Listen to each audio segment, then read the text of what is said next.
You're watching WRDE Coast TV. It's Monday. Here's the WRDE Today Web News Update. I'm Walt Marcus. Starting today, a ferry that's used to cross the Wicomico River will be out of service for refurbishing. The Whitehaven ferry will be down for about 60 days. In the past, refurbishment has been done in the winter, but that caused a longer downtime of 90 to 120 days.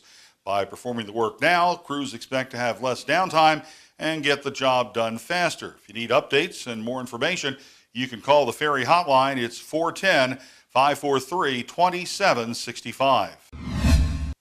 You won't be able to use the boat dock at Phillips Landing for the next 6 months starting today. DenRec will be reconstructing and expanding the boat ramp, which is located just west of Laurel. Part of the parking lot will be used by the contractor. However, the remainder of the lot will be open for those wishing to park and to go fishing on the nearby bank. Just before 11 o'clock Saturday night, police responded to shots fired on South Shoemaker Drive. That's in Salisbury. They say they located the suspect in the residence, took him into custody. He's been charged with burglary and possession of marijuana.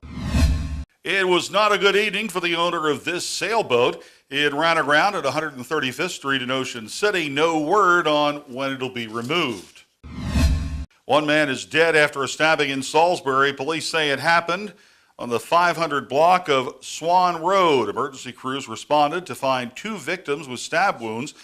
The deceased victim has been identified as Frank Donaldson Jr. of Delmarva. The second victim, Charles Timothy Turner of Salisbury, remains in critical condition at a local hospital. The suspect was located and arrested without incident. A crash yesterday afternoon in Dagsboro sent 3 people to the hospital. State police say it happened around 1 on Route 113 north of 9 Foot Road. A southbound car was forced off the road into the median and then into a northbound lane where it crashed into another car. It then began rotating and struck a second car. A couple from Pennsylvania in the first car were treated and released from the hospital. The woman in the second vehicle was admitted to the hospital in serious condition. The driver of the third vehicle was uninjured. Our WRDE person of the day is Chris Clark of Greenwood. If you run into Chris, tell him have a great day. From all of us at WRDE. That's the WRDE Today Web News Update for Monday. I'm Walt Marcus. Have a great day.